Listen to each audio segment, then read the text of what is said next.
That's right. It's been 29 months, Erica, since the last Denver Colfax Marathon, and now it's back. Starts tomorrow morning, and this morning we're joined with Pat Rizzo. Pat is running the marathon tomorrow, but no stranger to this. You've done the relay, you've done the half marathon, you've done the marathon, you've even held some records. So my first question is, what do you get out of running these races? Every race brings something unique, and that's the great thing about the entire racing industry. But what keeps me running Colfax every year is just the atmosphere, the people. It's always a party, it's always a fun time, and it truly brings together the whole community around Denver and around an area that I've watched totally transform over the last 15 years, from the first Colfax Marathon to what we see today. And it's so fun to be out there. I'm looking forward to seeing all my friends out there, seeing all the community out there, seeing people really set goals and have fun.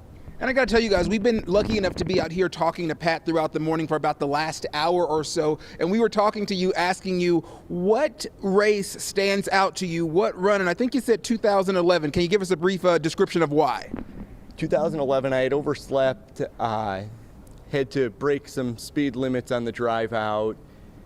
Use an unofficial bathroom on the way into the start line. Got there with about 20 seconds to spare as everyone was being called into the final corral, and still managed to set the course record that year. I'm pretty convinced off of pure adrenaline. That is crazy. That is crazy. And it was a cold year, but also we were chatting and I said, you know, I always hear different people. We have a lot of people at the station who have ran these races before and have participated in the Denver Colfax Marathon. And you always hear them saying leading up to it, I'm training for this. I'm training for this. You've done so many. So I asked you the question, are you ever just trained? At a certain degree you are, but you never stop still fine tuning.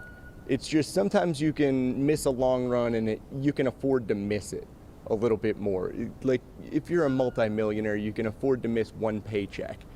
And that's what it's like putting in, 20 years worth of training versus putting in 20 days worth of training. Is you could afford to miss one run here and there, and you're not going to suffer too much. You pick up right where you left off, and you're not too hurt. And you're running the Colfax Marathon tomorrow, but you were even telling us after this interview, you're going to get a run in this morning. Yeah, I'm going to go get about a 40-minute run in just to shake out. I was at the expo all day yesterday, and I'll be here again today. So anybody listening, stop by, say hi. But yeah, it's still something you want to shake out. You want to be moving a little bit less than your normal run, but still keep yourself in a pattern, keep yourself in a habit.